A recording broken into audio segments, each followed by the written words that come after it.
Hey everybody, it's Eric from the Meek Informant. I'm here gonna do a little tutorial night trying to go over what it takes to like teach somebody the game, playing their first game on Jigoku, which is not super ideal, but we're gonna try and go through everything that you need to know for like how to introduce a new player to the game using Jigoku, and we're gonna do that with my friend Jeff. Hey Jeff. Hey, Jeff has never played this game, and we're going to play our first game here on Jigoku. He set up a Jigoku.online account. That's all that we've had him do so far. So we're going to go through everything else. So, if you know how to do all this stuff, then don't bother. But, if you want to send this video to somebody that you want to have them try the game, maybe they can watch it if they have the time or interest, and it'll help them. I'm also here with Ray. Hey, Ray. hi folks. How's everybody Ray, doing? uh, they are not going to answer you. Oh, This is not how this works. it's Ray rhetorical. is a fellow caster, a L5R content creator over at Dice or Death, twitch.tv/Dice or Death. He also has a YouTube channel. So check him out. He's going to be backing me up, and like if I miss anything on rules explanations and stuff like that, to Jeff. And also helping Jeff murder me when we play the game. Yeah, I'm playing like first base coach today. Yeah. I can't All right. wait. So first things first, we this game's Legend of the Five Rings. We got a couple of decks here that we're gonna play using tonight. And Jeff, I'm gonna have you play this this dragon deck. This is the Dragon Clan. They're green, and I'm gonna be playing this lion deck, which is these are both decks that I've found online. This one is a known player. This guy Sir Largeness came up with these primer videos. He talks about the deck strategies and put together like a halfway decent deck, a pretty good deck in this case. And this one I just kind of found online, and I'm gonna try it. I don't usually play line, so I'm gonna give myself a little bit of a handicap since I'm like 120 games into this game and Jeff hasn't played yet. So in Legend of the Five Rings, Jeff, this is what a game actually looks like being played on the table. This card here that I'm circling is this card here, this Mountains Anvil Castle, and that is your stronghold. And this is a very important card in the game. It basically represents, well, it's your stronghold. It's the thing that your clan operates out of, sort of, and if it gets broken, which is a thing that can happen to provinces in this game, these four cards here, these 8 cards, these 4 cards that are face up are sitting on top of 4 other cards face down, which are called provinces. There's also one you can kind of see poking out underneath the stronghold here, and there's on this side, they're a little bit more visible. There's a stronghold on this side and a province under each one of these cards. And basically these represent locations in the game that you can attack and defend. One of the main mechanics in this game that you can win the game by is by breaking 3 provinces, by attacking them hard enough and breaking 3 of them. And then once you've broken 3, you can attack the other player's stronghold. And if you break that, you win the game. There are a couple other ways of winning the game by essentially, so there's a resource here called honor that's represented in this game by these black tokens, and this guy Dave on this side has these red tokens, and this one actually counts as 5. So each player, when they start the game, starts the game with a couple of different resources based on their stronghold. So like these 2 decks here in red here, this 11 value is it's your honor, which is essentially your life in this game. My deck, I start with 12. And the other main resource in this game is called Fate, and it's this Sakura symbol, and it's basically money. It's what you use to buy your characters and have them, and like pay for events and cards and do stuff in general. And every round, both of our strongholds will provide us 7 Fate to do stuff with. So I know that Jeff knows Netrunner. It's not like Netrunner where you spend actions to get money. You just get this constant income every round. The other thing that you might notice about looking at this is that there's 2 decks on both sides of the game. And that's because each player has what's called the Dynasty deck, which is on the left here, and a Conflict deck, which is on the right. And this is Brandon's Dynasty, and this is his Conflict deck. The Dynasty deck is where these characters, these face-up characters on the province will come from. So every turn, 4 characters will pop out onto here. Well, you'll fill back up to 4 every turn. And then there's a phase of the game called the Dynasty phase where you will take turns buying characters from your provinces until somebody passes. And at the point where somebody passes, that player will get a fate. And there's an incentive there to be the first person to pass. And so you get, a fate. And that's a fair amount of money in this game because you only get 7 a turn. When you buy characters, you pay their cost, which, like hovering over these cards here, these are this you'll see Dynasty on the left, Conflict on the right here. There's 40 cards in each. Generally, there will be 40. The maximum you can have in each deck is 45. Generally, people want them to be more efficient and more reliable. So they'll keep it to 40 if possible. So each one of these characters has a cost. These are actually organized on this website, Bushi Builder, by cost. So the 1, 1, 1, 2, 2, 3, that Sakura number up in the upper left-hand corner is the cost to buy the character. So they'll pop out onto the stronghold, not stronghold, the province. And so like this guy right here, this orange one, is the Agasha Swordsmith, which is this character. He costs 2, so you would pay 2 of your fate to play him out into the play area. And then you have the option of spending additional fate to basically keep that character around longer. Because at the end of the round, if you don't put any additional fate on that character, they'll die. If they have a fate on them, then you can remove the fate and it'll stick around and not die that turn. So you can put any amount of fate you want on there. So you're starting 7 fate that you start with. You can buy a swordsmith for 2 and put 5 fate on the swordsmith if you wanted to, and they would stick around for 6 turns, right? Because it's the initial one plus 5 more.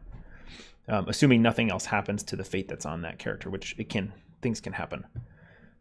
So that's like buying characters out of your Dynasty side. There are other cards that are in here. So let me pop over to my card things that I wanted to talk about. An important part of the game is that when you get characters that are like, they get brought out into here after you both play characters out into your home area, it's called. And once both people pass, the next thing that happens is something called the draw phase, where you take these dials, which I actually don't see any. There's one hiding under here. There's actual physical dials that you pick up that go from 1 to 5, and you bid how many cards you want to draw from your Conflict deck, which is like your hand. The Dynasty deck basically just sits here and only interacts with these provinces. The Conflict deck, the way you get cards out of here is by bidding on your dial. You'll start the game with 4, so you'll have, you can see Brandon has some cards in his hand here. He got them from his Conflict deck. You start the game with 4. You get to do a mulligan at the beginning of the game as well for both of these. If you don't like any of these cards, you can pitch them and refill them, and then do the same for your Conflict deck. You start with 4, then you'll bid 1 to 5 for how many cards you want to draw. So if you bid 5, you get to draw 5 cards. And if you bid 1, you draw 1. Bid However, 1 what? Bid 5 what? So you bid. So you're bidding honor because it's an honor dial, and the reason why you won't always want to bid 5 to get 5 more cards is that when you both simultaneously reveal your dials, you will exchange the difference in honor. So if Brandon bids 1 and Dave bids 5, then Dave's going to have to give Brandon 4 of his honor. So 4 honor would go away from his side, and it would pop up on Brandon's side. So if you ever run out of honor, you lose the game. If you ever hit 25 honor, you win the game. So that's the reason why you might care about, those honor bids for how many cards you're going to draw. So you're constrained a little bit there. After the draw phase, which is that you bid and you draw cards, you go into the meat and potatoes of the game called the conflict phase, where you will take turns attacking each other's provinces with your characters that you've bought. And we can kind of go through some of this in game, but basically each character gets each player gets 2 conflicts normally in a turn. One red military conflict. So these rings are double-sided here in the middle. You'll choose a ring on the table, and you can flip it over to whatever side you want. There are 5 different rings, and they each have a different effect if you're successful in the attack. There's water, fire, earth, void, and air. And so you'll pick one of these based on what you want to happen. You'll flip it to the side you want, either military or political. And you'll notice that as you're looking at the characters in the game, they have 2 numbers on them in red and blue. Those represent their military in red strength and political strength in blue. So, if I played the swordsmith out, I might want to attack with political with this character. So the process is you have your characters out, you decide which ones, and you can send all or 1 or 2 or 3, whatever. 1, 2, as many as you have into this conflict. You'll pick the side of the ring you want, and then you'll pick a province that you're going to attack. And the first thing that happens when you do that is the player will reveal the province. And this is a bit like Netrunner, since I know you know that game, where, in that game there are servers. In this game, you'll flip the province, and it will be something that is usually pretty bad for you. There are 5 different provinces that you'll have in a game. One will go under your stronghold, and you'll get to decide at the beginning of the game which one goes under there. There are 1 of each. Normally, there are 1 of each element type. There are some reasons why, like this deck has 2 void provinces, but we can ignore that for now. But like this card, which I have up here, it's called Shameful Display. This is a province. The important numbers on here is its strength here is a 3 strength province.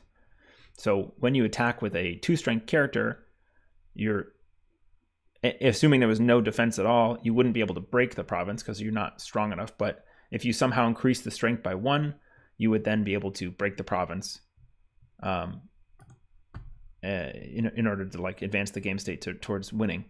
And the province actually has an action on it. So when they flip the province up, the first thing they'll do is decide how many defenders they want to defend with.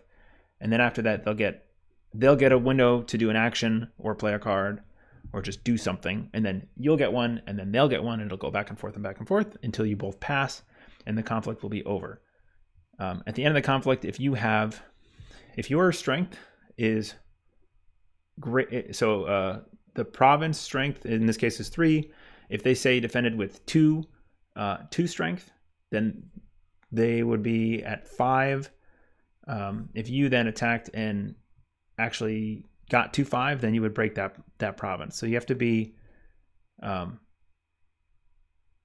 over. Basically, if you sum up the province strength with the attacking strength, if you equal that number, then you win and you break the province. If you don't break the province, but you have at least equal to the defending strength, so if they defended with 2 and you were attacking with 2, you'd still win the conflict. You'd claim the ring, which means you kind of put it on your side of the board, and you resolve its effect. And like I said, there's 5 different rings, and they all do different things. And we're going to ignore that for now. But after the conflict's over, everybody who is involved with it will go back home bowed, which is like tapping 90 degrees to the right usually. And it basically just means that they're tired and they don't get to do anything for the rest of the round. Then the other character will get to declare a conflict, and then you'll come back and you can do your other type. So if you did military, then you could do political, or you could pass the conflict. You don't need to do them. Sometimes you won't be able to do them. And after both players have done both of their conflicts, or passed through them both, then the game basically goes to a cleanup state where you take fate off of your characters or discard them if there's none left. You do this thing called claiming the Imperial favor. So whoever has one more rings will get this, basically a tiebreaker token, which is, I think, sitting here in the middle in this game. Lots of people have different custom tokens for this, but it'll basically give you a passive like +1 to either military or political, and you get to decide when you claim it which side you want to put it on. And then you go to the next round and you'll get your money, and the first player token will rotate. There's a roll off at the beginning of the game to decide who gets to go first, and then the next player, like on the next turn, the other player will get to go first, and it just goes back and forth. That's my quick how to play L5R, enough to the point where I think we could play a game. Let me just go through these. Oh, there's a couple other kinds of cards besides characters and provinces and strongholds. There are these things called holdings, which will pop up on your provinces and give them bonus strength and usually some action. In this case, it lets you, if you sacrifice this holding, you can move a character into or out of a conflict after you've like declared a defense, which is pretty nice. These are all dynasty cards, these two kinds of cards, holdings and dynasty characters, which you can only tell that it's a dynasty character by this little D down in the corner, which is like invisible. I wish they would make this bigger, but they don't. And then this kind of character has a little tiny C down here, which you basically can't see. But that means that it's a conflict character, which if we go and look at your deck list, there are characters here in Dynasty, and there are also some characters up to a maximum of 10 in your conflict deck, which means that you can have surprise characters that you play from your hand, haha, in the middle of conflict, and now you have 2 more military strength. Holy crap, I'm going to break, or something like that. And yeah, so that's a conflict character.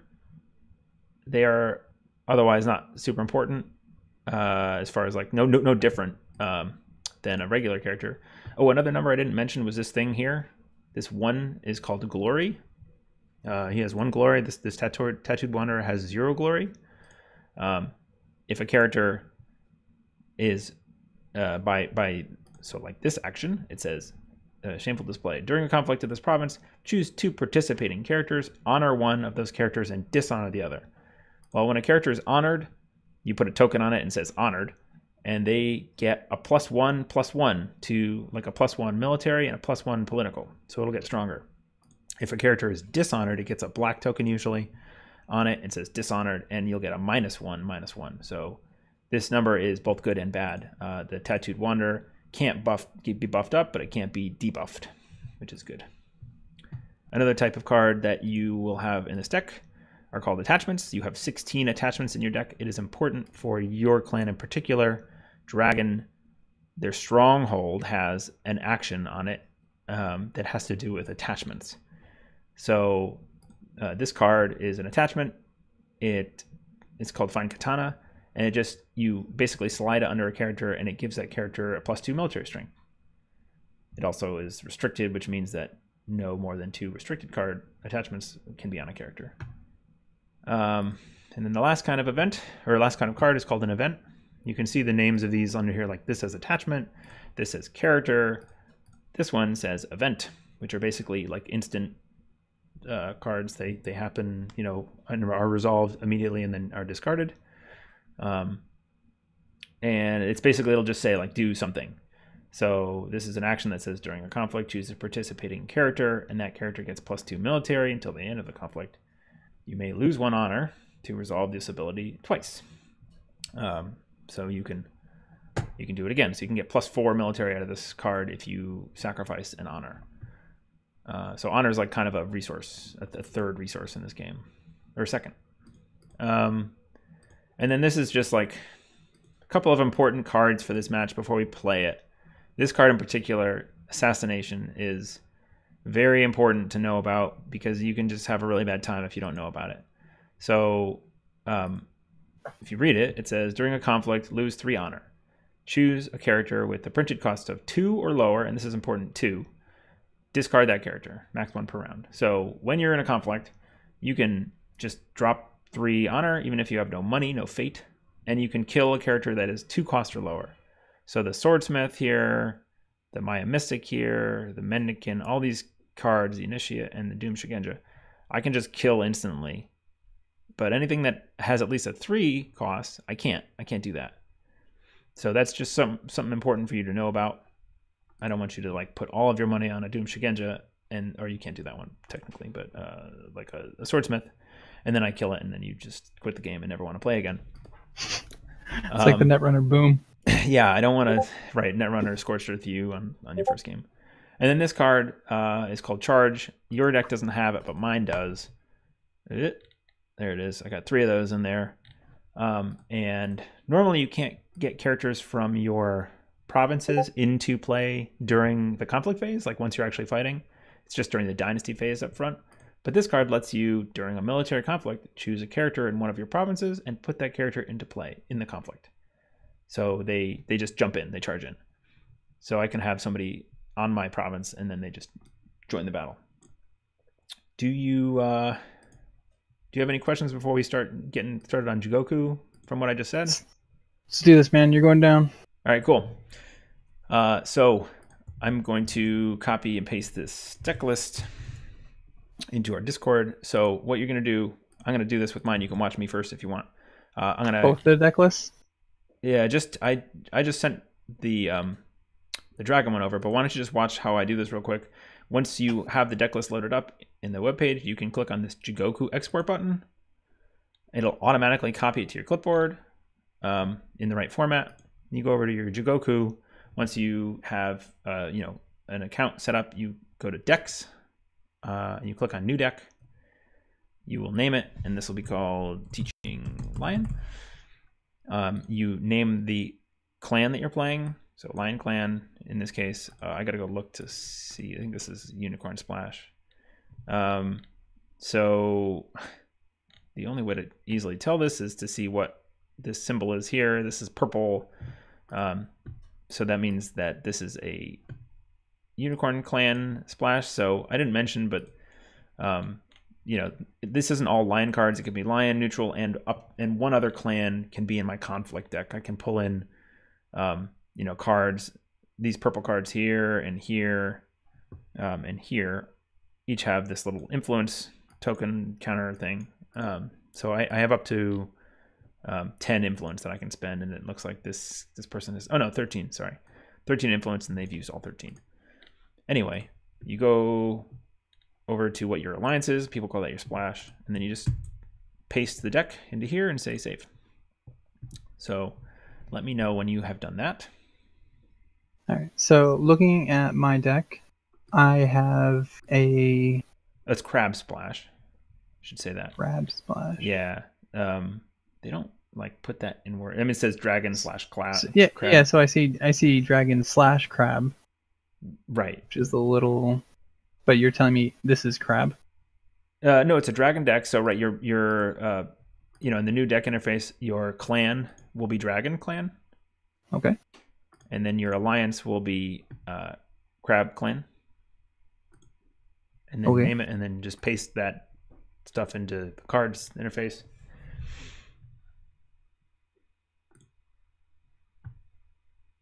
All right.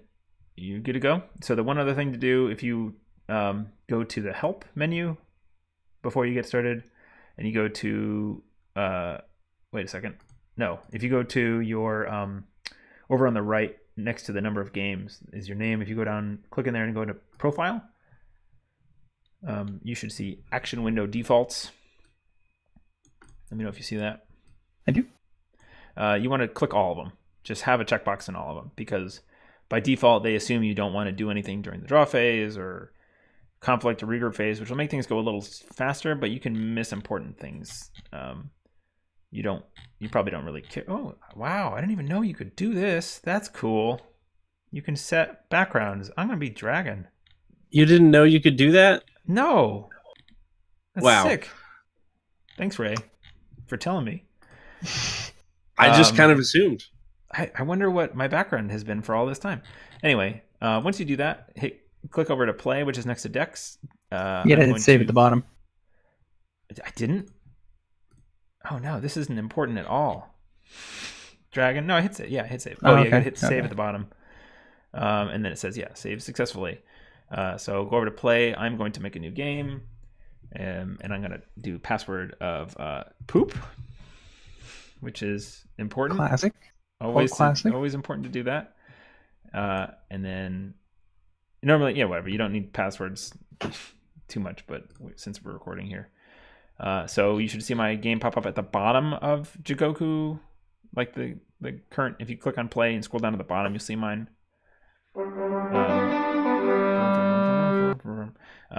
That's recent. They might fix that. It used to pop up at the top, but they just changed some stuff. I don't like that they did that. Anyway, so select your deck, click on select deck, and just pick your deck. Great. We're ready to go. I'm going to switch over to full screen on this. I think I can close all these cards, and I'll keep your deck lists up, I guess. Great. So should I not be looking at your screen? I mean, I don't really know what. It doesn't matter. You can if you want to, but at this point, you should you can look at yours. So I get a button here in the setup phase that I randomly won the flip, and I get to decide if I want to be first or second player. I'm going to choose to be first player just because. It makes it a little bit more likely that I will be the first person to pass and get fate in the dynasty phase. The first thing you have to do here, and this is not super apparent, it doesn't like highlight anything, but it says setup phase, place provinces, select stronghold province. So to do that, you click on, use your little target and click on your province deck. And on my province deck. 5 cards. Okay. And you click the one that you want to be under your stronghold. And in your case, I'm just going to tell you to click on the card that's called Sacred Sanctuary. Because normally, like, you just do this randomly, but that card is that whole deck is basically designed around that card being under the stronghold. I don't know this deck at all. I gotta think about this. Okay. I know what I want to put under my stronghold. Did it do it? Yeah. And then you just hit done, and it'll randomly place the other ones. So now we're in the dynasty phase, and we can mulligan cards. So if you don't like the looks of any of your cards, if you're looking for particular cards, you can click on, like, I don't know. I'll click on one of my cards here just to show. I don't really know at all what this deck is supposed to do, but you can click on all 4 if you want to discard all 4. You can click on 1, and it'll just fill that 1 back in. It's a nice, powerful mulligan. But so I'm just gonna do 1.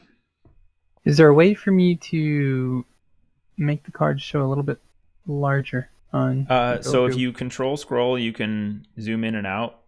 When you hover over them, they should pop up in your upper right. F11 on at least on a Windows computer will full screen everything. But I would just hover over cards and read them in the upper right. All right. So whatever cards you don't want there, I mean, like you know. I'm choosing the ones I want to mulligan. Right? Yes. Yeah. They would get discarded. Early on, you're kind of looking for cheap stuff, so you can kind of like scout and poke. Or like at most, you're looking for like a good 3-drop, which in Dragon would be like Raitsugu. Right. Yeah. That clan is right. A good 3-drop character is Ritsugu or Kitsuki Investigator. Yeah. But you don't want all 5 cost characters across the board. Because you won't be able to afford them all. You also might not want to buy more than 1 or 2 characters in your first turn. So anyway, then once you've done that and mulligan cards, then I guess let me know when you've done that. And it doesn't matter too much here. Oh, it matters. Does it? All right, cool. It's gonna be intense. Much conflict will be had. All right. Okay, and then so now it'll show your conflict hand. You'll draw randomly 4, and then you'll pick any number of those you want to discard. Wow, this card's in here, huh?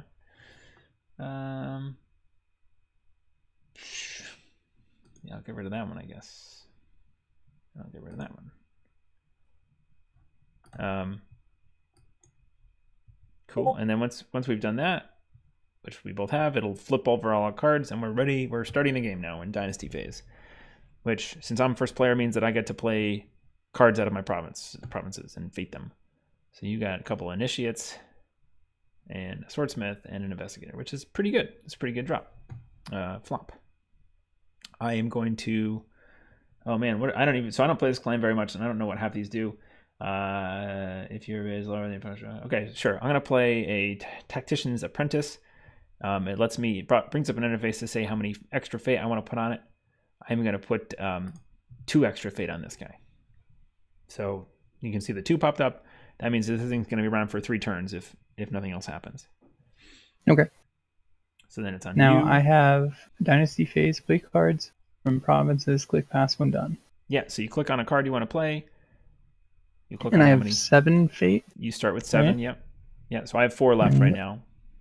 My cards are 1, 3, 2, and 1. So those are the only 4 cards that I can activate. Yeah. Right? 1, 3, 2, and 1. Yep. I would probably recommend going with like a swordsmith with 1 or 2, and then maybe play a Togashi Initiate with nothing on him. Swordsmith is great because it helps you dig for attachments, which you have a ton of. Right. So we didn't mention that deck. Have you read the Stronghold, the Mountains Anvil Castle? During a conflict, bow this stronghold, choosing a participating character with 1 or more attachments on it. Until the end of the conflict, that character gets 1 military. Something. Yeah, so that's the military symbol, and +1 political, or +2 and +2 instead if it has 2 or more attachments. So if you have 1 attachment, it gives you +1/+1. If you have 2, it gives you +2/+2. So that clan, you like attachments. You want to put attachments on your characters to, once per turn, you can turn that thing sideways and buff up a character instantly. Okay. So you play that character. I am going to play another after one. Yeah. I'm going to play an Akoma Prodigy with an additional fate. And now, since I'm putting an additional fate on this character, I get to use its reaction, which says after 1 or more fate is placed on this character, gain an honor. So I'm going to use that reaction and gain an honor. So I'm at 13 now. And you're at 13 because you started with 12 and I started with 11? Right. Okay. And so now it is for you to either play a character or pass. And so you play that one, and I'm going to pass. So that gets me an instant fate. And then it's on to you. You could buy another character if you wanted, which would have to be the initiate or just pass. Okay. And your conflict cards will cost fate too. So, bankrupting yourself by buying all the characters is not necessarily a great idea. Okay. All right, so now that you've passed and I've passed, we're under the draw phase. And now we're going to bid for how many cards we want to draw. So you click on your number. So you draw, oh boy, you are drawing 1 card. Wow. I'm drawing 4 and I have lost 3 honor. So I bid 4 thinking you might bid 5, and I'd get to use my Tactician's Apprentice ability that says after the dials are revealed, if your bid is lower than your opponent's, draw a card, which is effectively a 5 bid, but you steal an honor. But that didn't happen. So draw phase. So now we start to get into the back and forth. So we're in the draw phase. I'm first player. As first player, I get to basically do stuff first every time this turn. Every time we have the start of an action window. And now is a time I could play attachments or do stuff that was important during the conflict, the draw phase. I'm just going to pass right now. I'm not going to do anything. But you would have a chance now. That's playing cards that are in your hand, right? That's right. Yeah, you could now put a fine katana on a character if you wanted to buff it up, or play a character out of your hand into the onto the board. You generally don't want to do. There are reasons why you'd want to, but you don't necessarily want to give too much information up ahead of time. In general. Yeah, it is not a weird thing to just pass in the draw phase. It's just it's a more sort of technical time to play something, but usually it doesn't matter. Right. There are some cards that like you need to do something before the conflict phase starts, so you would put it down earlier. But you read your cards, get used to what's going on. All right. And right now you have 8 cards in your hand. Is there a max hand size? Yeah, you can say hand size. Yep. I guess we should talk about the actual interface a little bit. So you can see the rings out there. They're like I said, they're double-sided. So when you actually go to start a conflict, you can flip them over by clicking on it again. You can see both of us on the top and the bottom. With the red is our honor, the Sakura flowery thing is our fate. It shows hand size, the number of conflicts, and what types of conflicts we have left. So we have 1 each of political and military.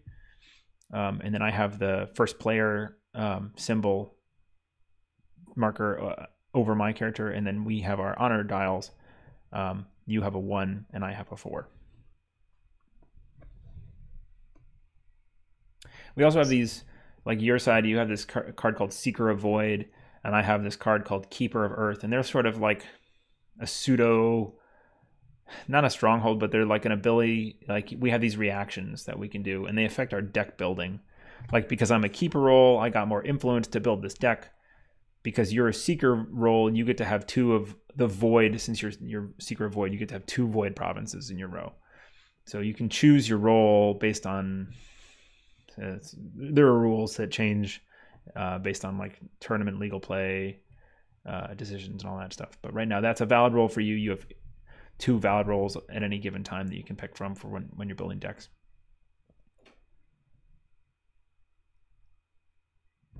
I'm glad I brought water because I'm getting thirsty talking so much.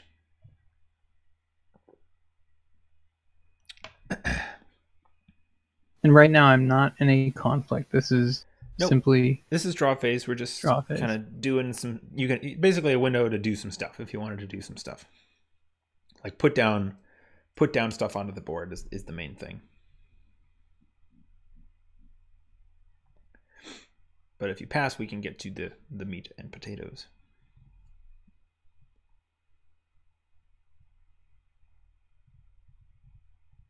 Hold on 1 second, just checking my reference of what some of these things actually are. Yep. Oh man, I can't. It's so nice looking at the dragon background. Right? You could have been doing this the whole time. It could have been forever. I'm assuming you What is it normally? Just black? Know. I don't remember. It's just black. I've been playing on a black. Wow. It's so bad. It's significantly better now. I like that. All right. So if you have a question about a card, shout it out. I do. You can also I do. Okay, you can also type, if you get capitalization and everything right, you can type a card into the chat here and then hover over it just to like call it up. But I think if I do like... Oh, it has to be perfect? No capitalization doesn't matter, but if you like misspell it, it won't work. Like if I do fine katana, yeah. Okay. Right, yeah, so Ancient Master... Search the top 5 cards of your conflict deck for a Kyo or Tattoo card. Yeah, so this guy's a character... But he can be played as an attachment. So you can either play him out as a character and put fate onto him if you want from your hand, or you can slide him under a card, and then it gives an ability, it gives that reaction to a character. Right. My confusion is the reaction. Search the top 5 cards of your conflict deck for a Kyo or Tattoo card. What are those? Yeah, so see how this card says monk and tattooed on it? Those are keywords. Okay. The monk keyword in that deck is actually pretty important. But there are other cards like Hurricane Punch and Void Fist in that deck. If you look at those cards, they're both called Kihos, which is a keyword on the card. It's basically like a martial arts style in the game, but those are important keywords for those cards. And what else can Ancient Master. It's a Kiho or a tattoo card. So like Yeah. Hawk Tattoo. So it'd be one of the other two characters. Another Hawk card. Those Tattoo. aren't characters. Those are all. So Void Fist and Hurricane Punch are events. But you can basically like search for those. You can tutor for those cards. Right. Hawk Tattoo is not in my deck though, correct? No, right. I don't think there's any tattoos in the deck actually. Okay. Even though the two different characters I have, Ancient Master and Tattooed Wanderer, say tattooed, they Correct. are not in fact a tattoo. They're not a tattoo. That is different. Okay. Yep. Okay, so I would basically be pulling out Void Fist or Hurricane Punch specifically. Those are the targets. Yeah, Kiho. I think the rest of those cards in your deck. Yeah, you got Void Fist. You got Hurricane Punch. Yep, those are the only things that it would be targeting. The attachment on that character is like an uncommon use for it. Just FYI, that card. Oh, okay. People use it as a just another token. As a character. Oh, right, character. Yeah. Yeah, if he can get honored, he becomes a 3/3, and he has high glory, so he can help you win the favor at the end of the. Yeah, I didn't explain that, but at the end of the round, we'll do something called the glory count, and we'll get there after this round. We'll just explain how it works when we get there. Yeah, I can worry about that later. Conflict phase has started, so I now have the first action. This is actually like a pre-conflict. I can do a thing now, but I'm not actually starting a fight, so I'm just going to pass. And then you have a chance now to do sort of the same thing that you just had a chance to do. We're just now in the conflict phase. You can play a character or play an attachment or play an event. Or you can pass, and then I get to start my first conflict. There's a fair amount of like, I'm not going to do anything. Pass. Do you want to do a thing? Okay, you pass. Okay, now I can start to do stuff in this game. Okay. So if you've passed now, I get to take a character. I'm going to use my my Akoma Prodigy, and I'm going to select a ring. Now we should talk about these real quick. The air ring. If I select the air ring here, and like I can click on it to flip it over, I would want to use political because this Akoma Prodigy has a 0 military strength and 2 political. But so if I attack with this and win, then I get to either gain 2 honor or take 1 of your honor away from you, and then I have it. So it's either remove 1 from you and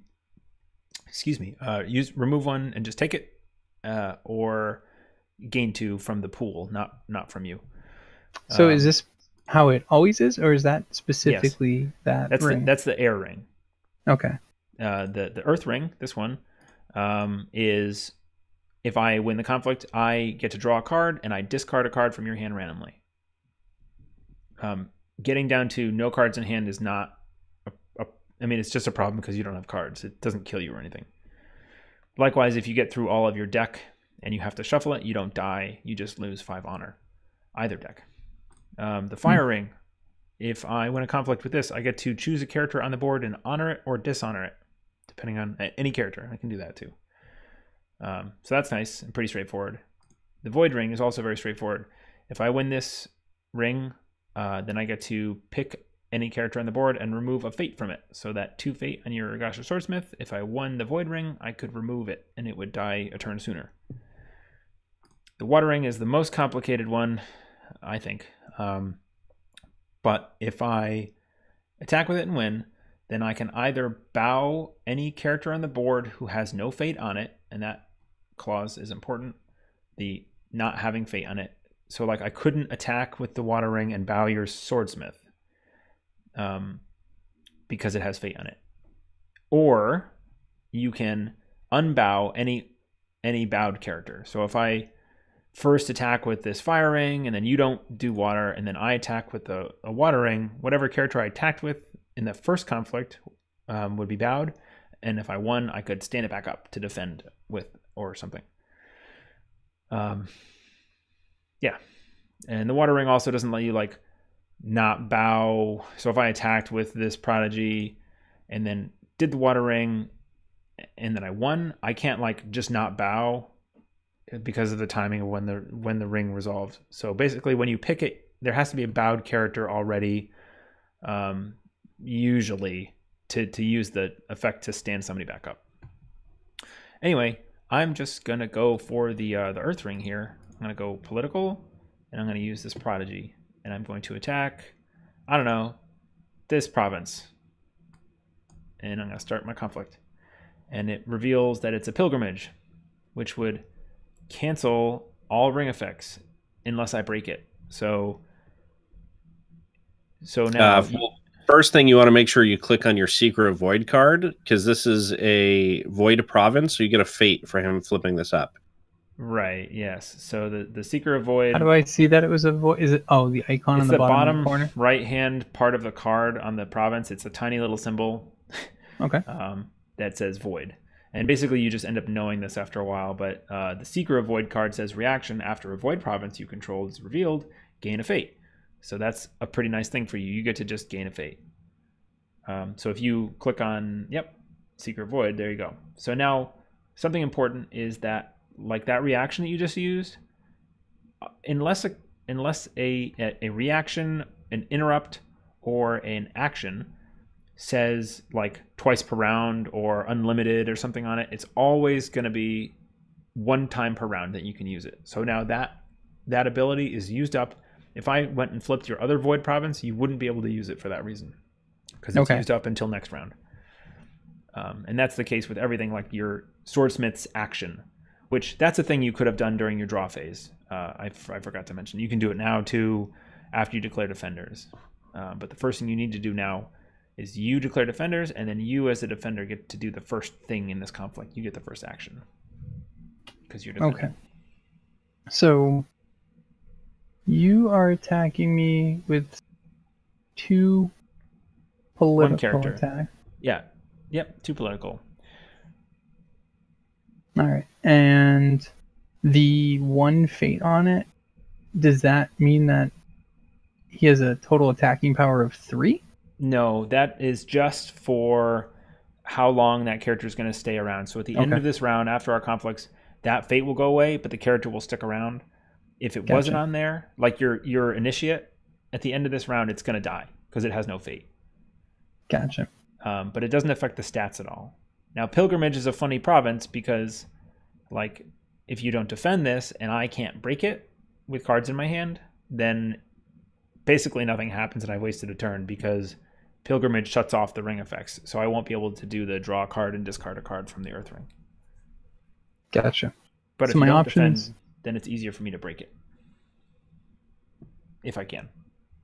Gotcha. So you're attacking with a power of 2.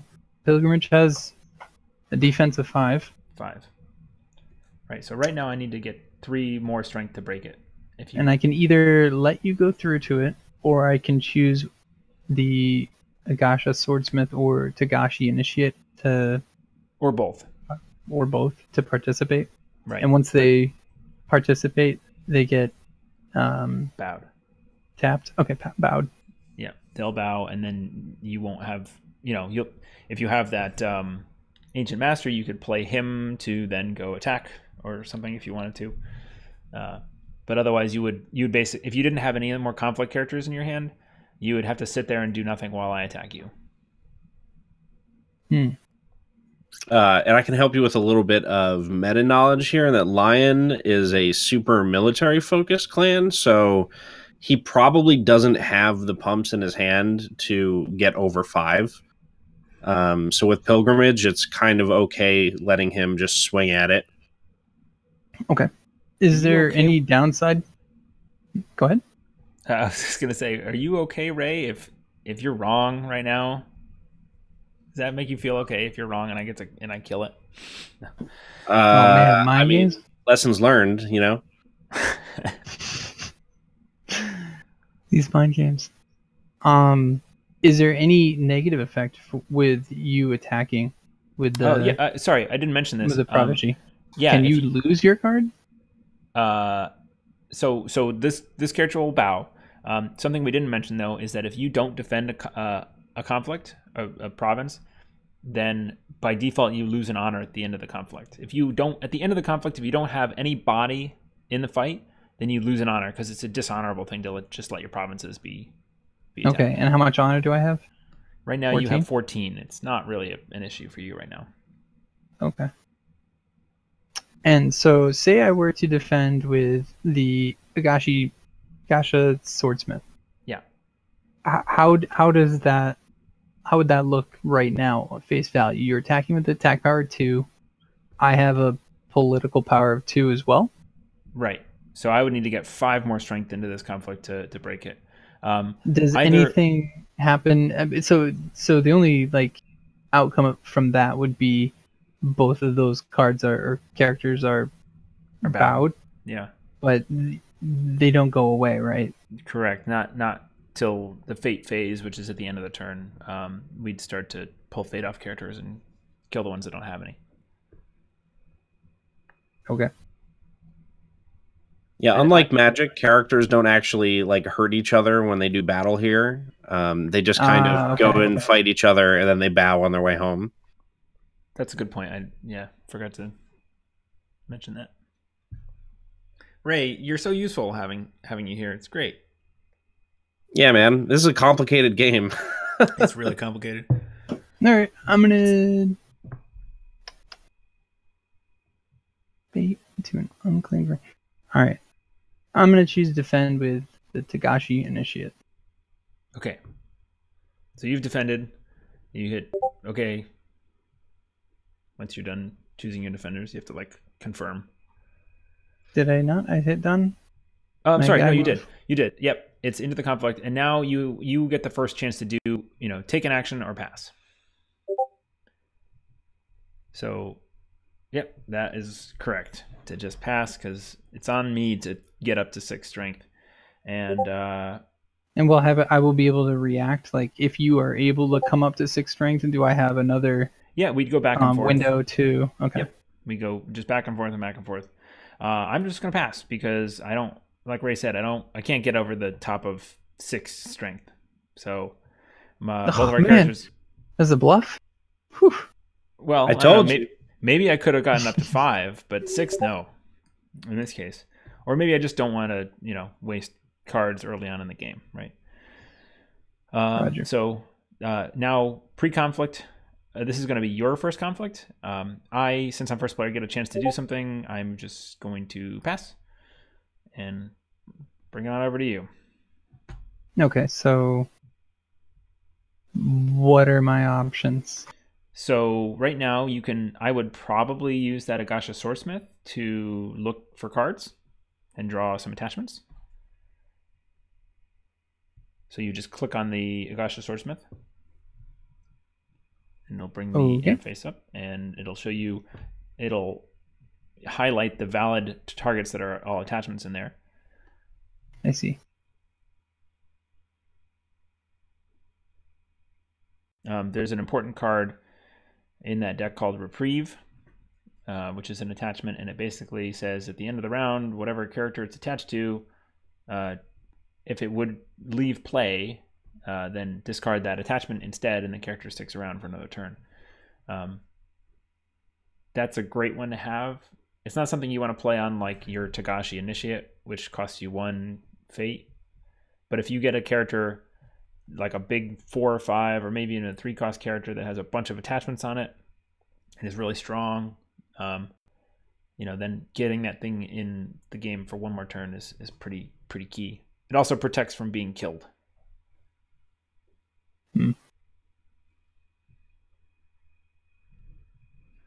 Okay, so you got Finger Jade. That is just general protection armor. So I will pass, and then it'll be on to you for your first conflict. So this is me choosing to... I'm sorry. So no. Since you did an action, I had the chance to do another action, and now it's back to you. And once we've both passed, then you'll declare a conflict. So you could do another thing right now if you wanted. You could attach that Finger of Jade if you wanted to on the Swordsmith, or you could do anything. I can't use the swordsmith action again though. No, but you could click on the Finger of Jade in your hand, and it would attach it to, you would then click on the swordsmith, and it would spend the fate automatically, and it would give that swordsmith some protection from like an assassination. Do I want to be using up all 7 or however many of my fate each turn? No, you don't. Like I have you generally 3 remaining? don't. The 3 will carry over next turn, so having a bunch is good, because then when a big strong, like a 5-cost character or a 4-cost character pops up next turn, you'll be able to give it a bunch of more fate, which is great.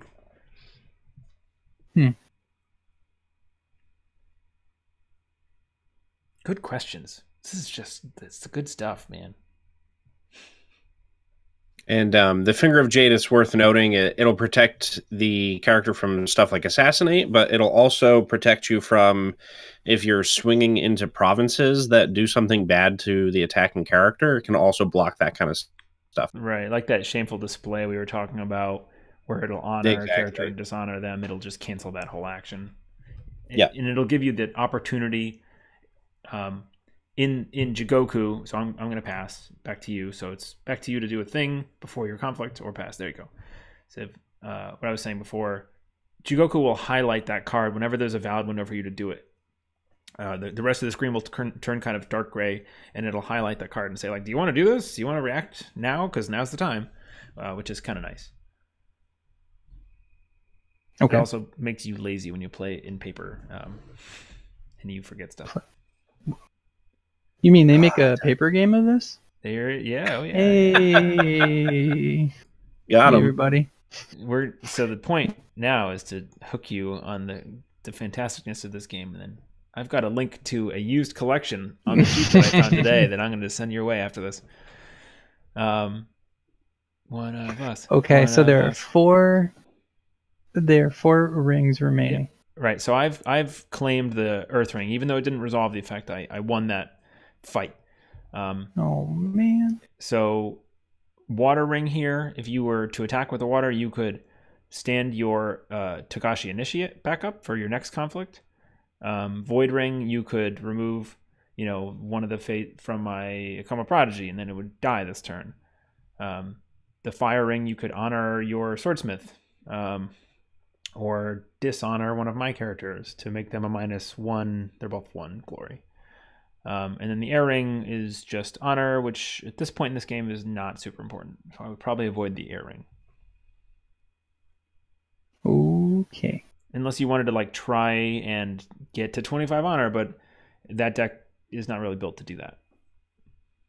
Your deck is a military smash you conquest kind of deck.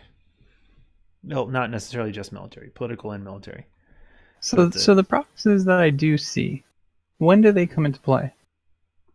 Are they what I'm attacking, or? So they're poking out from under my Ikoma Ikehara and my Akodo Totori. Those cards that are poking out, you'll just click on one of those. Okay, but I can't click on the second one, the one in between the. No, it's actually the sliver of card poking out that you'll select. You won't select, you don't click on the character on top of it or the 5 ringed backed card I understand. on top of it. So why are two of yours hidden? 2 are face down because I played 2 cards, and as soon as you play one, a new card comes in face down over a province. I understand. And at the end of this round, actually at the start of the next round, those cards will flip up. But there's always a card on the province. It just auto fills in from the dynasty side.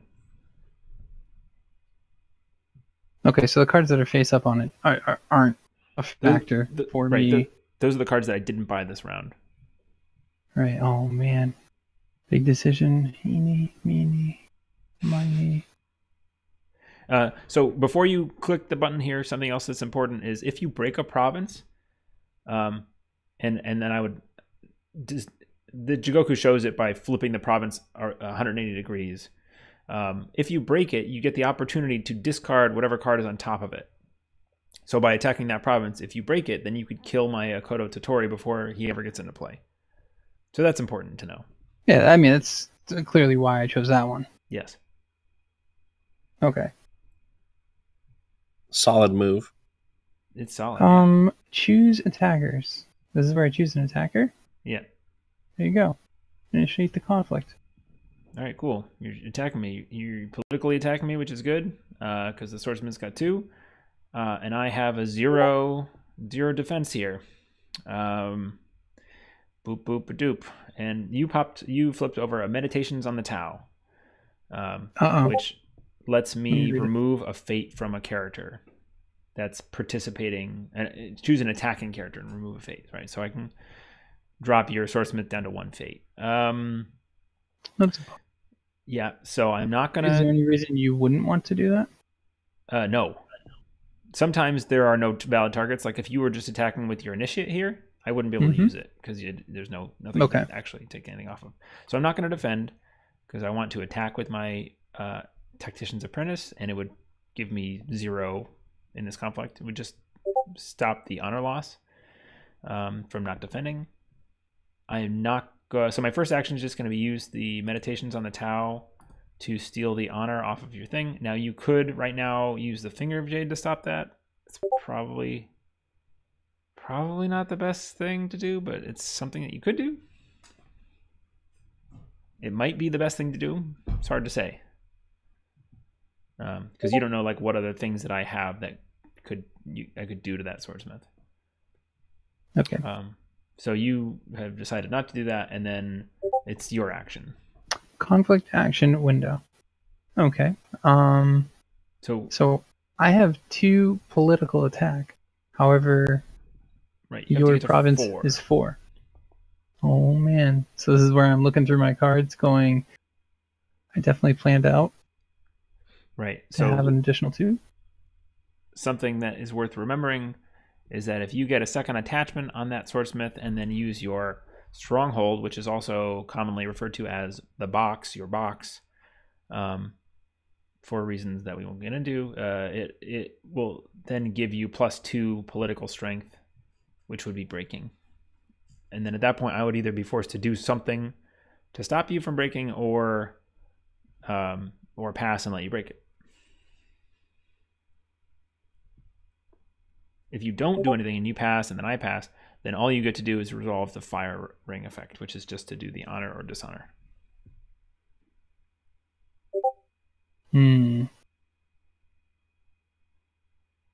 So like ideally, if you had like I don't know if this deck has ornate fans or not, but ideally you'd have something like that just gives plus political strength. Otherwise, if you can just find like any attachment to stick on him that makes sense, then you can use your stronghold to get the break. And you can't see my deck, can you? No. No, I can't see what's in your hand. But you can say. I won't like it. You use Discord chat to tell him the name of the card. No. I won't look. All right, I'm aggressive. I'm straight for it. Boom. Choose a character.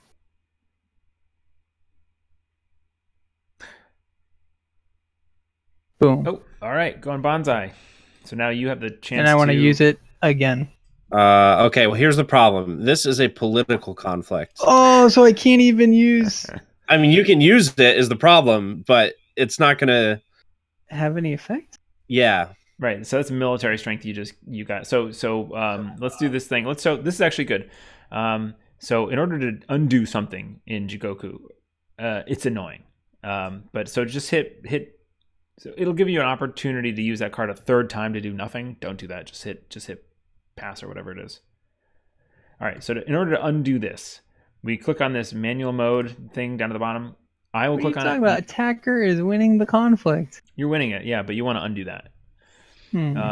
So now that we're in manual mode, give yourself back the honor by going over to your honor thing and hitting the plus button.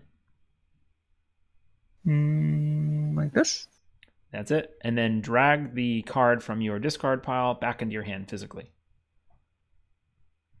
Discard? Yes. Discard. Click on the conflict discard. Yep, Bonsai. Pull it back in your hand. And then now the funny thing is that you have done a thing and it's my action, in order to pass the action window back to you, I have to click on manual action, and then I usually just click on my roll, which does nothing. Nothing will actually happen. It's just saying like, I'm doing an action, so now it's back to you. So back to where we are, and I'll click manual mode disabled now. Okay, so solely because this was a political conflict, any military military? Yeah, military conflict is just not even. It has no effect. It has zero effect. Well, Okay. in most of there's like cards like Void Fist, which don't care Is in my about.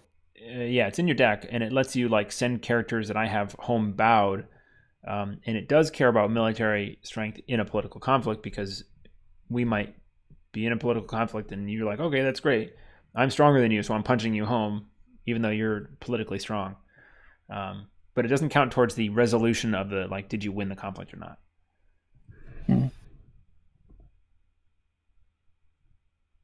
Because that one is basically a comparison. So you're passing. All right. So no political pumps, or at least not an attachment. So you get to use the fire ring and you don't break.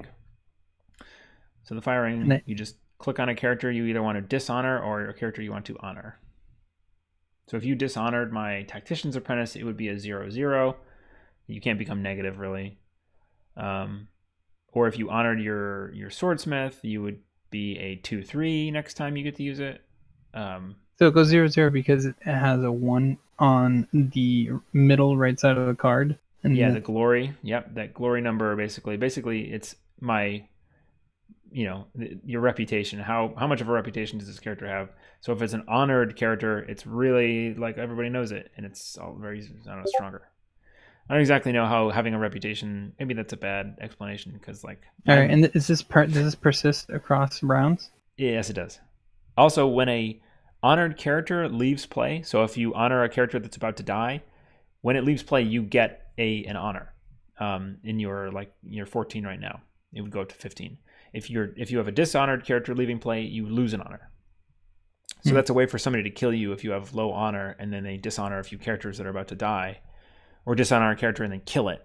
They can actually remove honor from you that way. So like you wouldn't want to put it on your Togashi Initiate, because it can honor itself when it attacks. And because it's going to go away. You want to generally try and put it somewhere where it's going to have the sort of longest term effect if you can. Mm-hmm. Yeah. So is it going to be more beneficial for me to buff my Agasha Swordsmith, or to debuff one of Eric's cards? I would say here that dishonoring the Tactician's Apprentice would be best, because you're going to take him down to 0. So if he wants to even claim a ring on his next attack, you're forcing him to spend a card. Right. I need to have at least 1 strength to claim a ring, even if I'm like in the conflict and you're not. 0 strength does nothing. Okay. However, I do have a stronghold that says during a conflict, bow this stronghold. Each attacking character you control gets +1 military until the end of the conflict. Oh, that's true. I hadn't thought of that. And it makes sense that you would be using that next turn, since you only have 1 more. Right. This conflict, I will probably use it, because I did a political conflict last time, and now I'm going to be military. However, this will still make you have 1 less military conflict. Right? So we each get 2. 0. Right, so if you see, we both have a military left. And then at the end of, once we both use those up, then we'll do some cleanup and we'll go to our next round. This is going to be the longest Meek Informant video yet. I do ask a lot of questions. That's important. This is actually really good. It takes a long time to teach somebody rings. Like the first game you play with everybody is a long affair. Yeah, it gets so, I think generally like 2 hours is probably a good estimate for how long it takes you to play your first game. You get to the point after maybe 10 games. I don't know. It depends. Maybe not quite so bad, but if you're playing with the same deck against the same deck, especially, things start to speed up, and like at this point, I play a game generally in between a half hour and an hour, usually around 45 minutes. Depends. Sorry, you dishonor the tactician's apprentice. Okay, so I'm going to pass my pre-conflict, and now you get a chance to do something before I attack.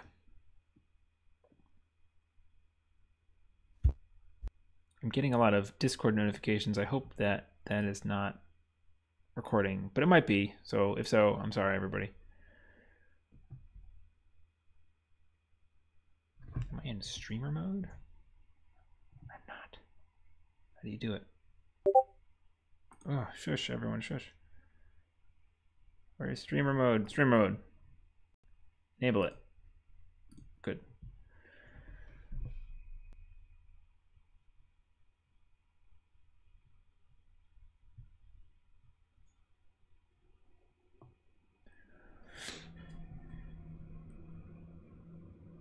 All right, so I'm going to take my Tactician's Apprentice here. I'm going to use the Void Ring, and I'm going to attack the, not the Pilgrimage. I'm going to attack this Initiate. Military strength of 0. And so now you get to choose defenders, which you can't because there are no standing defenders. So you just pass through that part. I'm not quite sure why it lets you even do that, because there's never a possible target that is valid there. But so now this first action, you know, generally, like if you're worried about me resolving this ring and you want to stop me from it, you would have to put a character into play or do something here to stop me from like just passing and winning. I'm not breaking. Anything, oh, sorry, you have anything glowing? My cards that would be active would have to glow, or no? No. So I flipped over your other Void province. So like I said before, the Seeker of Void, which you normally would be able to do when you flip that, is not valid anymore because you've used that reaction up this turn. So that was really good for me to find the other one because it denied you that extra fate. Yeah, so you didn't do defenders. So Shameful Display, that card there, you need 2 participating characters. You know, because they're making out. There's got to be 2 of them.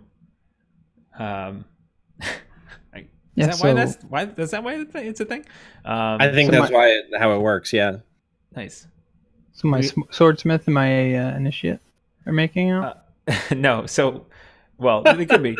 You need to have a participating character. So that means you need to actually, like, if you had that, that Ancient Master, you could put him into play, and then on your next action window, you could use Shameful Display to honor him and bring him up to a 3/3, and dishonor my character, even though it's already dishonored. Right, Ray? You can dishonor. You can select it. Yes. So yeah. Shameful Display works if only one of the characters is changing their status. Right. There's a whole actually complicated rule set on like targeting characters and having valid targets and needing to change the game state and all that stuff. But yeah, Jigoku enforces it all for you, so you don't need to know it all. When you're playing in paper, it's important to have somebody to. Oh, I'm sorry, you passed. I passed. Okay, I'm going to use my stronghold to actually like have a strength. So now I'm going to resolve the Void Ring if you don't do anything. So I would say if you've got that Ancient Master, I would definitely slam it down with like your 1 fate on him and throw the Shameful Display, because if he gets the Void Ring, it means your Agasha Swordsmith is going to die, which you really don't want. And if you have an honored Ancient Master, that's like a 3/3, which is a pretty solid buff. Right. There he is. There's the Ancient Master. Nice. So it's not going to be great for me. And since he's going to be honored, he'll be honored next turn, so it'll be another 3/3 next turn, which is good. Yep. Cool. So I'm just going to pass. All right. So now trigger the Shameful Display. All right. So hey, Ray, let Jeff play. Come on, Ray. And then I'm just saying, this is the pro tip. Right. to actually use the Shameful Display. Nice. Yeah. Just click on it.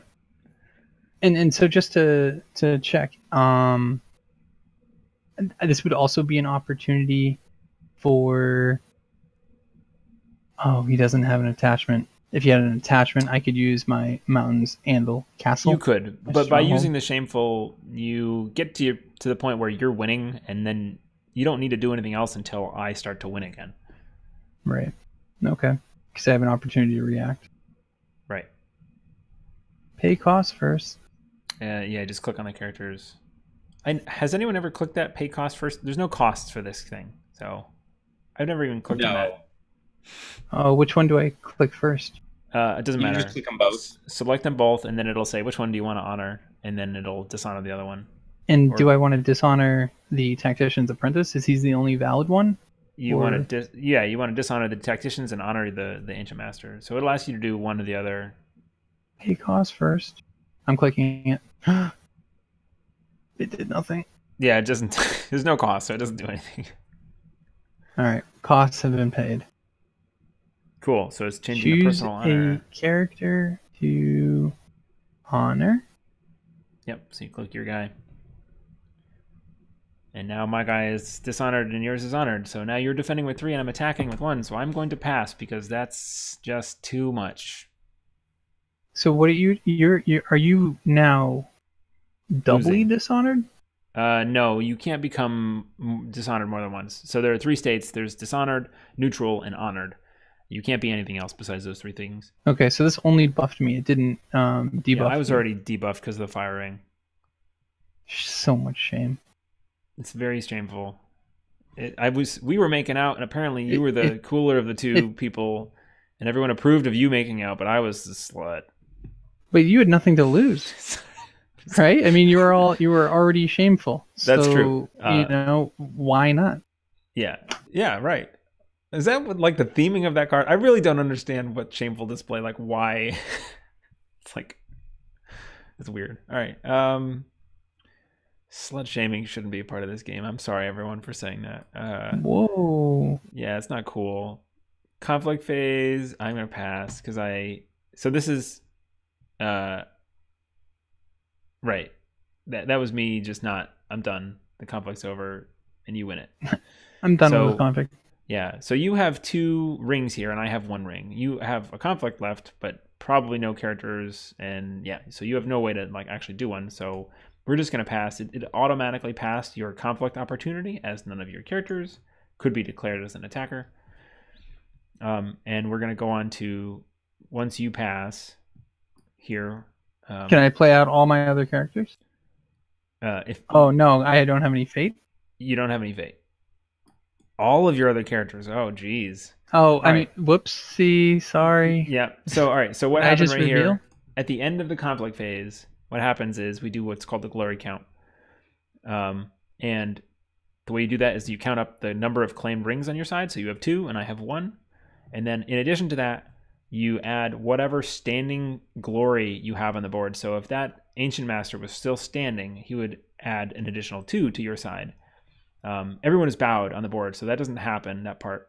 So it's your 2 to my 1, and therefore you win the Imperial favor, which is that tiebreaker thing that I was talking about. So you get to decide now, do you want it to be a +1 military or a +1 political for you for this next, probably in this next turn.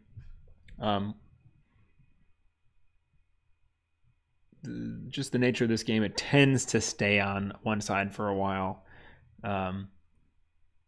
But there are ways. If I wanted to fight back to get the favor back, I could do that. Probably. He's just trying to intimidate you. Don't listen to him. I could probably take it. Choose a character to discard. All right, so fate phase. Yeah, you could just click the button that says just do it for me automatically, or you can click on your initiate here. So the order might matter sometimes. If you're down at 1 honor, and you'd want to click the Ancient Master first if you were going to get rid of it before it an honored character before it dishonored. Fate phase. We actually have you can play cards during the fate phase as well, and then regroup phase. There are more action windows in the regroup phase, but we're not doing any of that So now at this point, before the next round starts, we have an opportunity to discard any cards that are face up in our provinces. I'm going to keep both of mine. You can click on them to discard them, kind of like your mulligan. Both of your cards are great, so unless you I would just keep those. Yeah, there's no reason to get rid of either of those characters. Investigator is a huge pain in the ass for me. And then we're done with the round. So what happened, you'll notice that there's a couple fate that popped up, one on the air ring and one on the water ring. Any ring that was unclaimed last round now gets incentive to be picked. So if you pick the air or the water ring, you get the fate as soon as you pick the ring and start the conflict. You don't need to win it to get the fate or anything. So now you're the first player, and so we're straight into the dynasty phase now. You can buy characters. Now, no, never mind. I thought that So play characters from provinces. Okay, I'm with you. Let's see what this new guy does. During a conflict, spend 1 fate to the something ring that looks like a fire, maybe? Yeah, it's the fire ring. The fire ring, yeah. It always gets paid to the fire ring. During conflict, spend 1 fate to the fire ring. What does that mean? Does that mean I put a fate on that ring? Yeah, you literally just put a fate on the ring, kind of like those two are on there now. Like I'm incentivizing it. Right. Exactly. You could also something funny that can happen with that ring is you can select the fire ring to attack with as the Master Alchemist, and then you can place the fire ring. You can place the fate on the ring that you're actually attacking with, in which case it just kind of sits there in your claimed pool, but it doesn't come off the ring. It's a weird thing that happens. But otherwise, you could pay the fate to the fire ring right before you attack with the fire ring, and you take it back. So it ends up being free. Okay. Is that weird? What? So why would somebody do that? Because it lets you honor a character, which is good. Right. Gotcha. Yeah. Honoring or dishonoring, like point and click honor and dishonor is real good. That character's good. All right.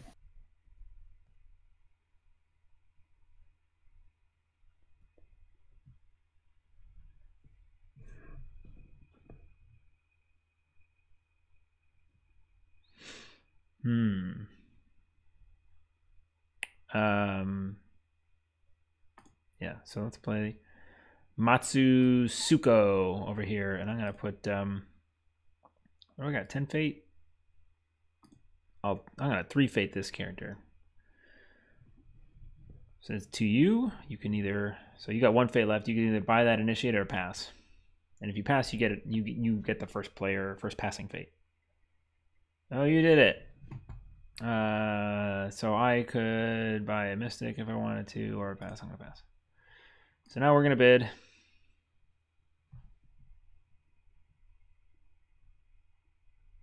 For cards. You bid. Oh my god. Low bidding. So I'm gonna react because I'm lower than you. I'm gonna use the Tactician's Apprentice to draw a card. I've stolen a fate or an honor from you, so I'm at 10 to your 13. It's important because Matsusuko says during a conflict in which this character is attacking, if you are more honorable than your opponent, reduce the cost of the next card you play this conflict by 2. But I'm not more honorable than you. You are more honorable because you have 13 and I have 10. That's right. I was trying to low bid you there to become more honorable. You had to wake up early. Yeah, I guess. So draw phase actions. Now you could use that Swordsmith. You can't use the Master Alchemist because that's during a conflict. Oh, okay. And so I should use Master the Swordsmith because it's going to give me more options. Yep. Select a card to reveal. Okay, so you do get to see this. Right. You reveal it to me.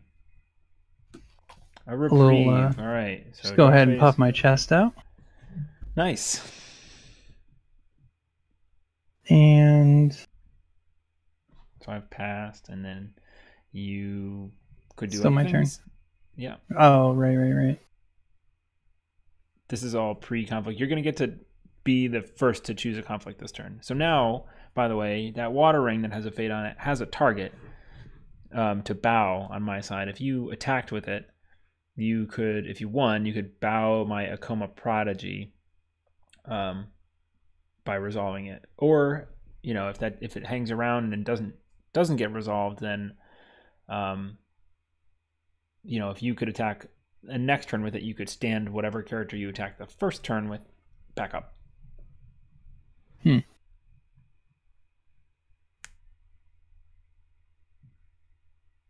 Meanwhile, the Earth Ring's always fantastic because cards are life in this game. And you say the Prodigy is a target because it has no fate on it. Okay. That's the tricky part about the Water Ring, is that it can only bow characters that don't have any fate on it. So right now, the Swordsmith and the Ancient Master on your side are both targets for the Water Ring for me, and I just have the Prodigy. Hold on! Did I just pass conflict phase? That's not what I wanted. You passed the pre-conflict. Oh, pre-conflict. Gotcha. Right. Yeah. It doesn't. Yeah, it's tricky. I'm going to pass pre-conflict too. So now you get to declare an attack.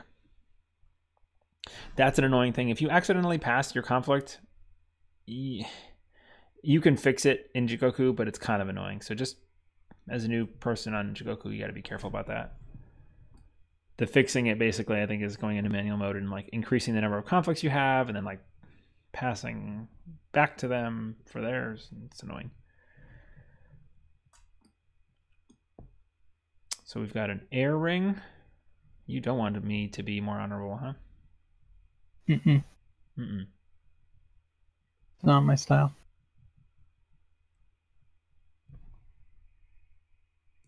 Going in with the Ancient Master political. If you click it again, you can turn it to military. It's your call. Obviously your call.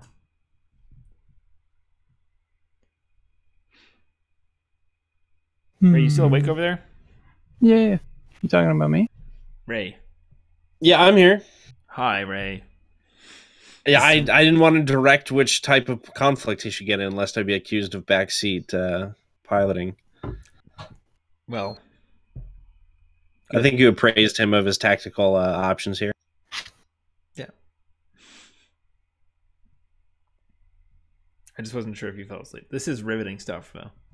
Oh, man. I'm not asleep. I love watching new people play. Agonize. Where else do you see a dragon sitting at 13 honor after bidding 1 and 2? Yeah, it's kind of weird. So just to clue you in, Jeff, like dragon likes to bid 5 a lot to draw a lot of cards. Most clans like to bid 5 a lot to draw a lot of cards. Okay. It is a super common thing for a new player to be like, oh, I'm gonna bid 1, and just get, dishonor you or get up there. Is that not a thing? It is, but your deck dishonoring someone. No, it is. Dishonoring is much more common than honoring. Honoring is actually like a really rare win condition at this point, although it's starting to be a thing now. But your deck kind of needs to be built around it to like let you do it. Like the air ring alone is probably not going to be enough to actually like kill somebody. If that's so your only with tool. my Ancient Master, because he is honorable, does that mean if he was doing a political attack, he would have a attack power of 3? Yep, that's right. Yep, he's honored, so he's a 3/3.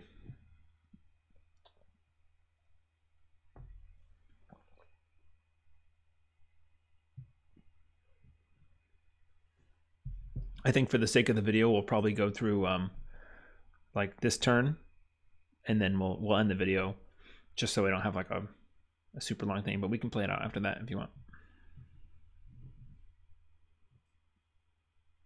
Okay, so you're going. So you have political favor, right? So you actually have a 4 attack skill of 4. You go into the meditations, which is smart because I can't take a fate off of you. You're going political. I think I will probably defend with this prodigy here.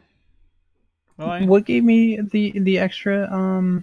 So when you chose the imperial favor, you put it on the political +1 political. Right. And so that actually takes you to 4. So you're breaking without any pumps. Right. So I'm going to defend with the Prodigy. And then I'm going to first action pass. So you can resolve the air ring now if you pass, or if you want to break the province, you actually have to pump. You have to do some stuff. All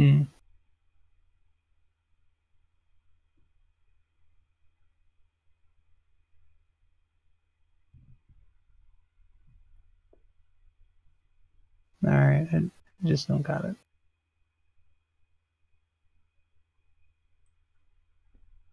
Okay, so you're passing, so you're going to resolve the air ring, which means you're either going to gain 2 or steal 1 from me.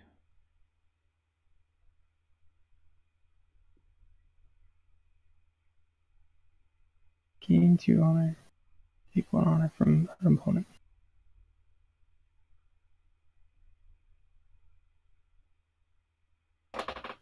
They are pretty much equivalent right now, I think. Yeah. Because my whole thing is that I want to be more honorable than you, and in either scenario, you're changing the difference by 2. Right, so you gain 2. Okay. Okay, and now this is the... Okay, and this is the end of the conflict phase, right? That's the end of your conflict. So then now we're still in the conflict phase, and it's pre-conflict to you before my first conflict. I'm sorry, you passed it. So it's then to me. So pre-conflict, I am not going to do anything. And I will pass and go to declaring my conflict. I'm going to use the water ring. I'm going to attack with my Suko military. What does the water ring do again? I need like a cheat sheet. Yep. So the water ring is the bow and the unbow one. So I can, if you don't defend with your swordsmith, I can bow the swordsmith, and if you if I win, I can stand my Akoma Prodigy back up. Yep. So I'm gonna do I'm gonna do the water ring. I'm gonna attack. Probably not Shameful Display because I don't want to be dishonored. I will go to Pilgrimage, and I'm. Is there a reason you didn't choose one of the other 2? Yes. Because you have this card under there called Restoration of Balance, which is like the strongest province in the game, pretty much. And if I flipped one of those 2 cards, I have a 50-50 chance of seeing that card, which would make me discard I'd have to discard 6 cards out of my hand, which is very bad, and I don't want to do that. Which one do you think it's under? Probably the one that I pick. If I pick it.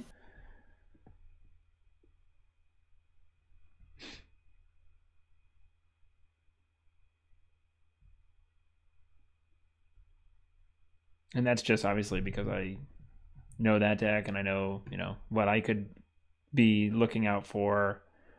There aren't too many other provinces that are like you see it and you could just basically like the game's over. Like losing 6 cards in this game is a huge deal, because you just sort of run out of steam as far as like things you can do. You don't actually instantly lose, but it really, really hurts you. So do I want to? You have it's also 4 attack. Yeah. Right. Right now 4. But he can also use his stronghold to get up to 5. So he does have enough to break just on the table. Right. Yeah, I don't need to play any cards. So I want seems like I would want to use my swordsmith at least. Or is that not going to be enough? Yeah, I think the good option here would be to do the alchemist. Then you can pay to the fire ring and then swing back on fire to get your fate back. Oh, okay, right. Yep. Which is right? And you can use the alchemist What to I was honor looking for. itself or dishonor Tsuko. You know, Either of which would be good because they're both high glory characters. Okay. So I've chosen my defender. Yep. So then you get to do something. You get an action here. And I'd want to use my dude's action. Pay the cost first. You got it, buddy. Alright, cost is paid. Cool. Choose a ring. Oh, Hold yeah, on, I'm still choosing a ring. Sorry, So- you gotta click the firing. Shouldn't these be automatic? I Choose a character yes. to honor or dishonor. Okay. And at this point, does it make more sense to choose one or the other? There are reasons. Maybe. So I would choose yours just because you have more fate on yours right now. I mean, yeah, numbers wise, that's probably better because it's another round of debuff. But it's up to you. Like if you wanted to have more breaking power next turn with the alchemist, then you can honor. Versus, I can see an argument for either or here. Yeah.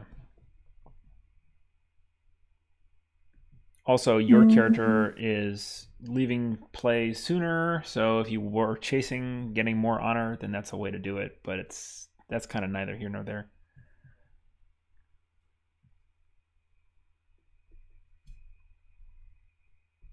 So that's what I think about you.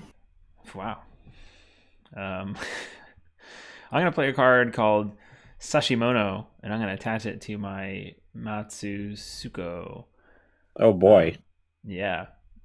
So it says attached to a Bushi character you control. Attached character does not bow as a result of conflict resolution during military conflicts. So this character is gonna get to fight again. Unless you happen to have drawn any of the sweet card you have in your deck called Let Go. Yeah. This card you could play, and I would then have to get rid of my Sashimono. Or I can play that at any time, right? Yeah, it's an event. So like right now. You could play Let Go right now. Let me go ahead and pay the cost real quick, which is 0. Oh no, I never saw it coming. Any interrupts to the effects? Oh, yeah. I actually have an interrupt. I'm gonna use this card called Defend Your Honor. And I'm going to try and cancel that Let Go. So Defend Your Honor is going to initiate a duel. This is a new thing, but I wanted to highlight it in a game. So it's an interrupt. When the when the effects of an opponent's event would initiate during a conflict, initiate a military duel against a character your opponent controls of his or her choice. Resolve the duel. If your character is the duel's winner, cancel those effects. So here's how a duel works. This is a military duel. So I am defending. You get to decide who you want to defend. And the best target for you is the Master Alchemist because it's a military duel. We're basically going to compare military strengths. But before we compare them, we're going to, so use the Master Alchemist. That's a good decision. We're going to get to use our honor dials to modify the strength of our duelist.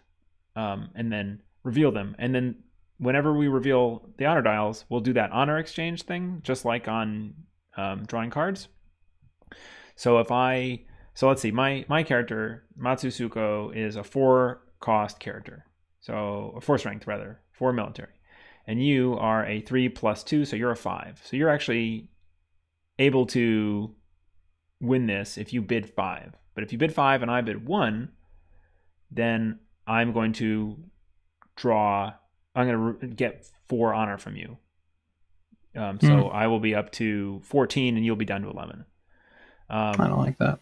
And if you bid 4 and I bid 5, then we'll tie and nothing will happen. But if you bid 3 and I bid 5, then I will win the thing and cancel the Let Go. Okay. So that's how that works. Okay. It's a bit like a trace in Netrunner. A bit. Yeah, that's what it sounds like. So, can you tell me how this card would come into play at the minute? So you could use Censure now because you have the Imperial Favor to cancel my Defend Your Honor, which would then not cancel your Let Go.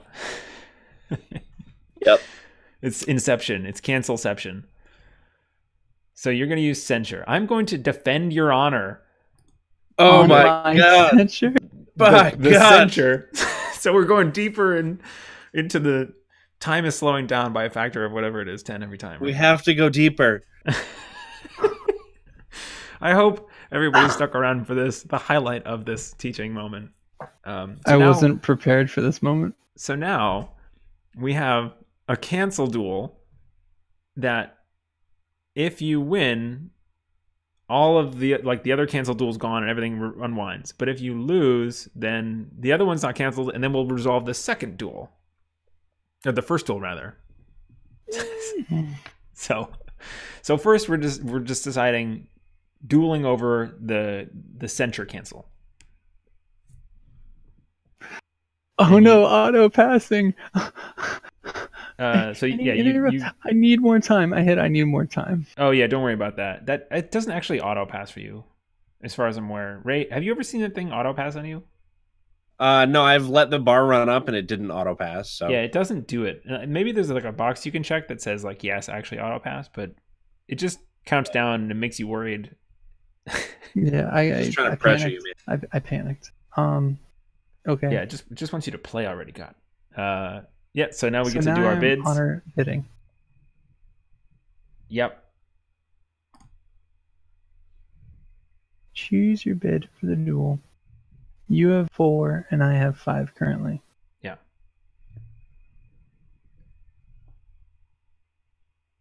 So I bid 1.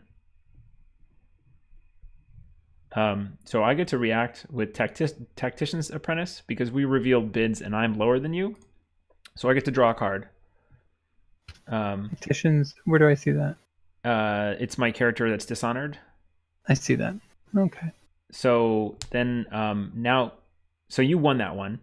So the Censure is actually happening now and I get a chance to play. If I had a third Defend Your Honor, I could do that. And by the way, there are 3 cards, a limit 3 per deck of any card in the game, unless it says limit 1 per deck on the card.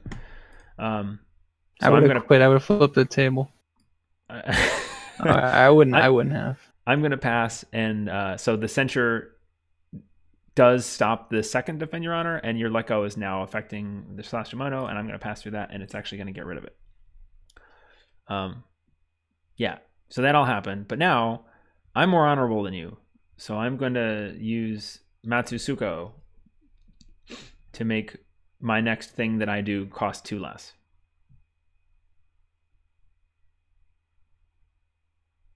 Okay.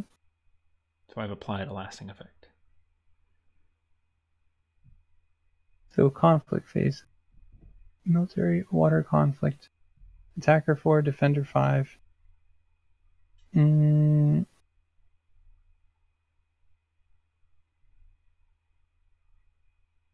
That was fun.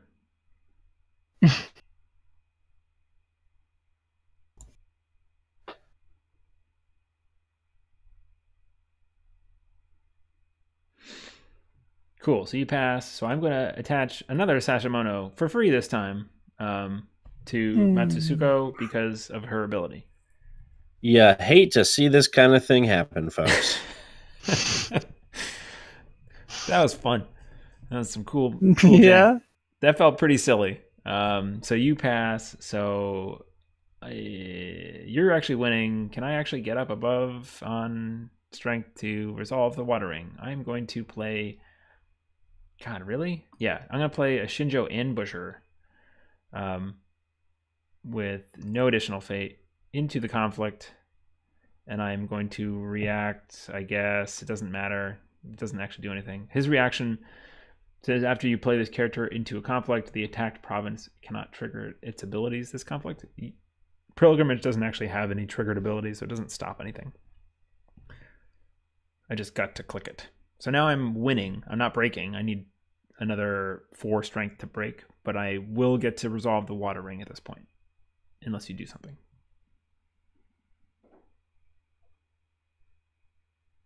So you pass and I pass, and then oh, pilgrimage. Yeah. I'm so freaking stupid.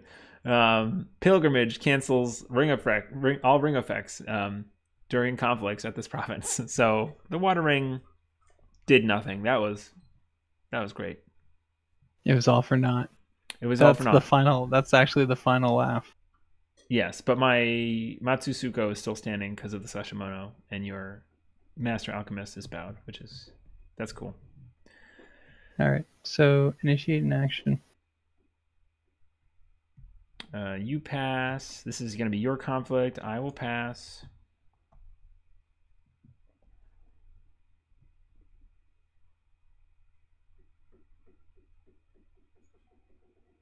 Oh, I could have. I could have used my stronghold to actually do the effect that I wanted, that I thought I was resolving for the ambusher. That was bad. So we get the fire ring. Use a province to attack.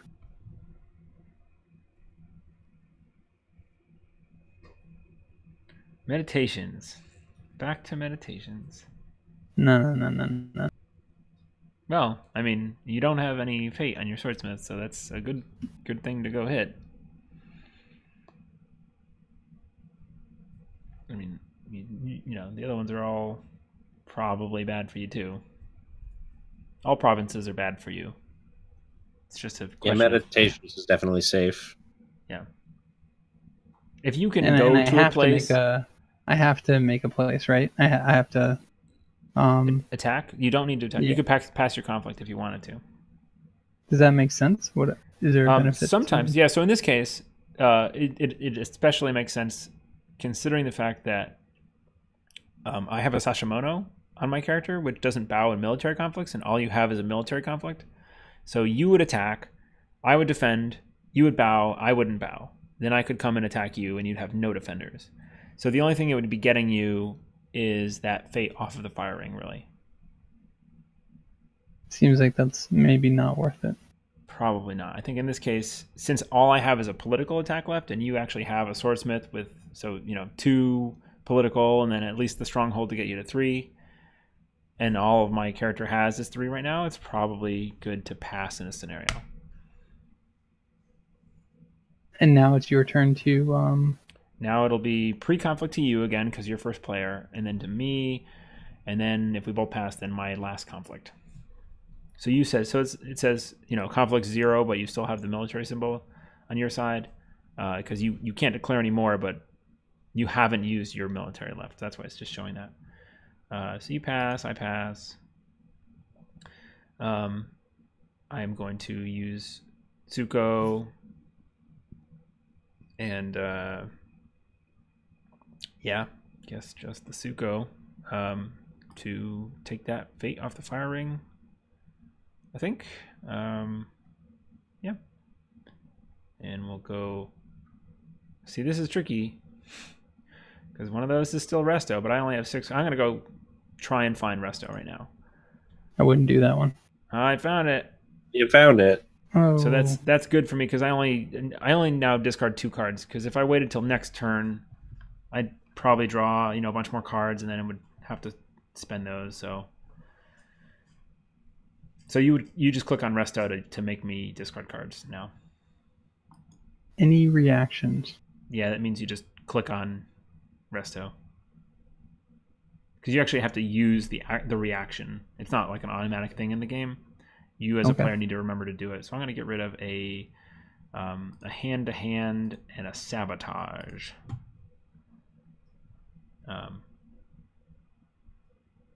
And then cool.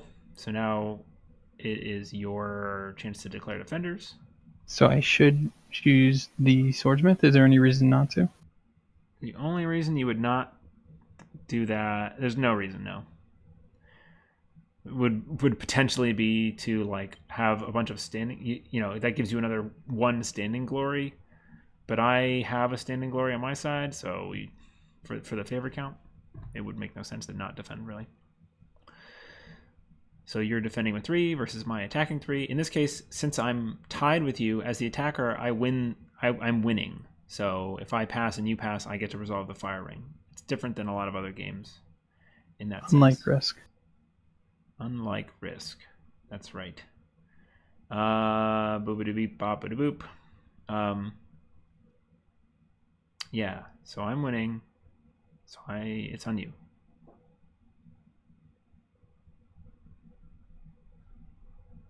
Cool. It is resto. That would do a thing. Okay, I'm going to pass. And I'm going to honor Matsusuko.